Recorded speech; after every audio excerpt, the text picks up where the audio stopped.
Welcome back to my classroom. This is Justin. Today I'm going to talk about psychological testing. So I'll start with the concept of psychological test and the difference with the psychological assessment, or generally the difference between test and assessment. After that, we'll define what is a psychological test.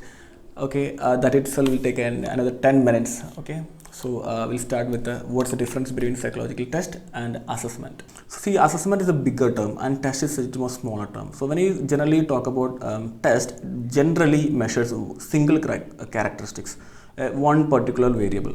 So when you say personality, though they have a lot of dimensions in that one, it measures personality. But when you talk about assessment is a little more bigger term. It's actually estimating magnitude of a one or two or more characteristics of it. So generally, for example, in an assessment, you may have a questionnaire, you may have a checklist, you may have a some kind of biological parameter, like that. Multiple things will become considered together when you talk about assessment. So psychological tests generally deal with one particular kind of criteria or one kind of particular kind of variable. So this term is particularly used coined during World War II, where people want to develop some kind of secret service people, some soldiers.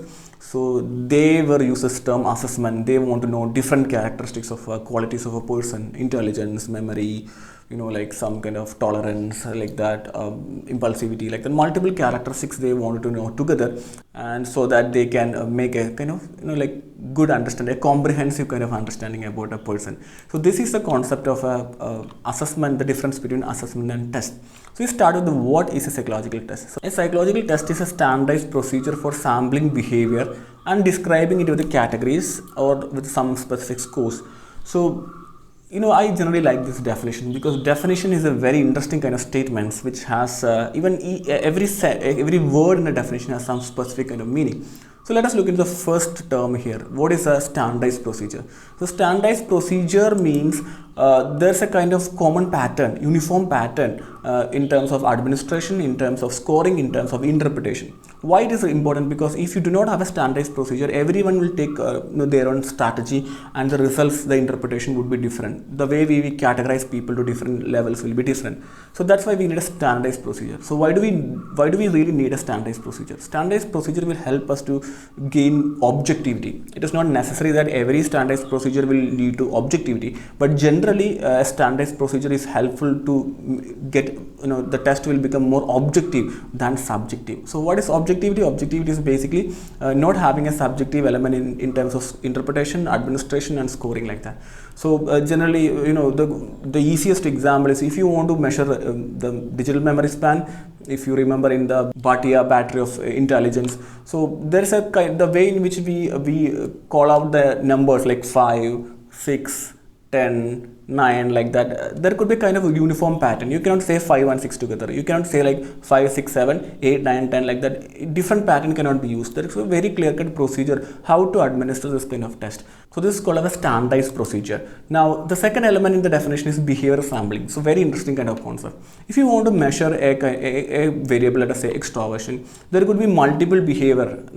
For example, a person who is extrovert may have let us say may talk a lot, have a lot of friends, may be very energetic, like that, go to parties, like that. There could be huge number of behaviors to explain or to describe a person with extroversion. So will you take all that terms, behavioral ways to measure extroversion? For example, let us say I found around 3,000 adjectives to explain or as a characteristics of a person with extroversion. Can I use all the 3,000 characteristics in my tool? Definitely you cannot. You may take around 10, 20 or not more than that, right? Currently all the psychological test is a short test generally. So you cannot include a 100-item scale to measure extroversion. That means I need to sample some of the behavior. So I have 3,000 adjectives to explain or sentences to measure extroversion of a person. So from that I would be selecting maybe around 50 or 30 as an initial level statements. So I am finding out a sample of behavior. I have a set of behavior to explain to understand a particular quality, and I'll take a sample from that. That would be my test, and I would do some kind of analysis to understand whether this behavior is properly phrased or the characteristics is good or not. But what I'm doing is I have a domain. Okay, so from this domain I am taking some kind of items, I'm selecting, sampling some of the items. So it's a behavior sample that we're talking about. Now, after that, I administer a scale and I get some kind of scores in that one, right? So scores will be useful to categorize people to different groups. Now, how do I do that? I may have some norms, or I have some kind of standard. So what is this norms? Norms are basically actually average performance of a person. So I will take a population, from that to that I administer this tool, and what's the average performance of the group? Maybe general common method that I use is mean plus or minus standard deviation. So in that I may get around 64% of people who are average, who have average scores. So this works when your scores are normally distributed. Okay, otherwise you cannot really work with the mean plus or minus standard deviation. Now that's a norms. So it is not necessary all the time we work with the norms. So anyway, when you use norms, how do you calculate these norms? In which population we administer norms?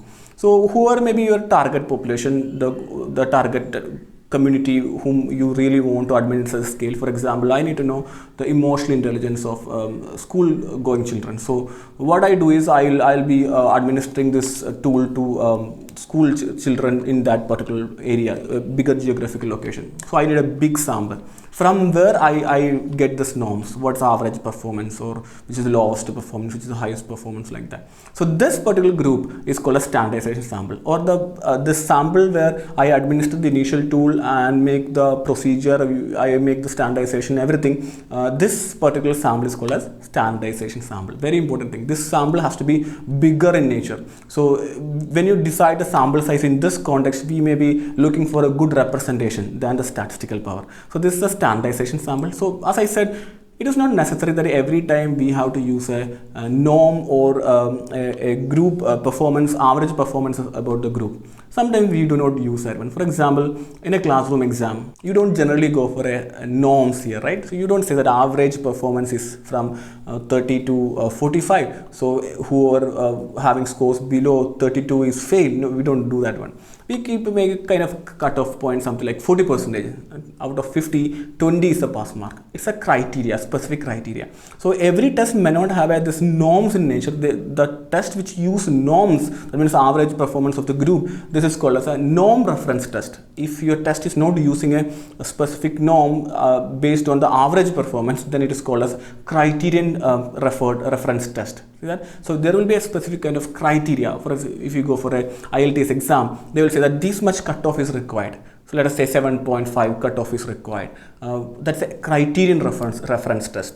What if they start to say like today among 500 people, I'll be selecting first 200 people. That's a norm based of kind of things. Among the people who were performed very well or not very well, like that. What about net exams? Net exam is both criterion reference or norm reference, because they will say that this much cutoff people will be selected. That means they won't say that above 50% everyone will be selected. No, but 50% mark or 55% mark is necessary in some area.